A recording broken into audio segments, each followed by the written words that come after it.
Hello awesome students, berjumpa lagi dengan channel ini dengan materi menarik yang akan kami sampaikan.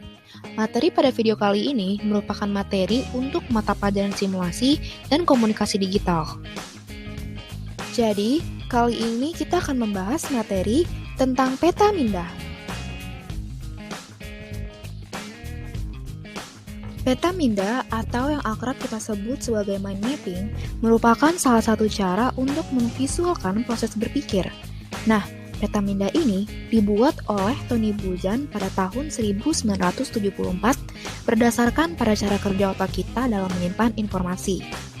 Karena hasil penelitian menunjukkan bahwa otak kita menyimpan informasi dalam sel-sel saraf dalam bentuk cabang-cabang sehingga jika dilihat sekilas akan tampak seperti bentuk pohon dengan cabang dan rantingnya. Pengertian peta mindah adalah sebuah metode pembelajaran visual spasial yang terbentuk ke dalam ilustrasi grafis yang berfungsi untuk menunjukkan antara konsep yang satu dengan konsep yang lainnya. Maka dari itu, peta mindah sangat cocok digunakan jika ingin mengonsep sesuatu, entah itu struktur organisasi, perencanaan, materi, ide, dan lain-lain.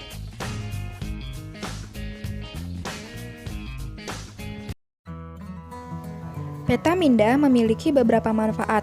Yang pertama adalah remembering. Remembering berarti dengan menggunakan peta mindah, kita dapat meningkatkan kemampuan mengingat kita. Kedua, ada fokus dan konsentrasi. Kita bisa mengatur fokus kita pada materi tertentu dan lebih konsentrasi ke cabang yang misalnya kurang dipahami. Ketiga adalah kreativitas. Sudah pasti kita jadi lebih kreatif dengan membuat konsep menggunakan peta mindah karena kita bisa menyesuaikan bentuk peta sesuai dengan keinginan dan imajinasi kita. Keempat, ada efisiensi. Nilai efisiensi yang dimaksud di sini adalah kita jadi lebih mudah mempelajari sesuatu sehingga tidak memerlukan waktu yang banyak atau dengan kata lain menambah efisiensi waktu. Yang kelima adalah tools, maksudnya peta mindah dapat digunakan sebagai alat atau metode belajar untuk mengembangkan ide atau pemecahan masalah. Dan yang terakhir ada developing yang berarti peta mindah dapat membantu kita untuk mengembangkan ide yang menjadi subjek peta agar dapat berkembang menjadi lebih luas. Selanjutnya, kita akan membahas mengenai kegunaan peta mindah menurut Michael Michalko. Yang pertama, ada pandangan yang menyeluruh, maksudnya memberi pandangan yang lebih menyeluruh pada permasalahan pokok. Yang kedua, ada perencanaan, yaitu merencanakan rute atau kerangka pemikiran suatu karangan. Yang ketiga, mengumpulkan sejumlah besar data di suatu tempat. Dan yang keempat adalah mendorong pemecahan masalah dengan kreatif. Jenis-jenis peta mindah. Peta mindah memiliki berbagai macam bentuk. Yang pertama adalah bubble map, yaitu salah satu mind mapping yang umumnya menggunakan kata-kata deskriptif dan penjabaran dari tiap konsep.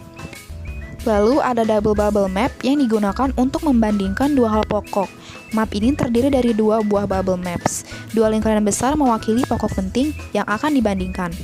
Dan yang ketiga ada multi-flow map, yaitu sebuah mind mapping yang digunakan untuk menunjukkan dan mempelajari sebab akibat dari suatu peristiwa tersebut. Multi-flow map adalah gabungan dari flow map. Dan masih banyak lagi jenis peta-peta mindah.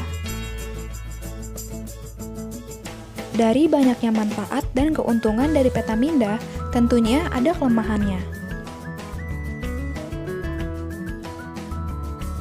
Kelemahan peta mindah yaitu terkadang saat membuat peta mindah, kita memerlukan lebih banyak waktu untuk menguraikan pemikiran dan pemetaan pikiran terkadang membuat kata kunci menjadi terpencar. Itu diperlukan waktu yang lama untuk menghasilkan peta mindah yang berwarna-warni dengan gambar dan berbagai bentuk.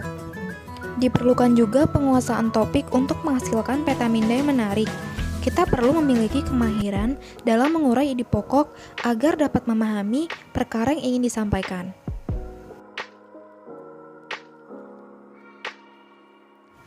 Nah, itu tadi adalah pemaparan materi tentang peta mindah. Bagaimana? Sudah paham kan? Ya, sekian materi pembelajaran mengenai peta mindah. Semoga video ini dapat bermanfaat bagi kita semua. Terima kasih sudah memerhatikan dan menyimak video ini.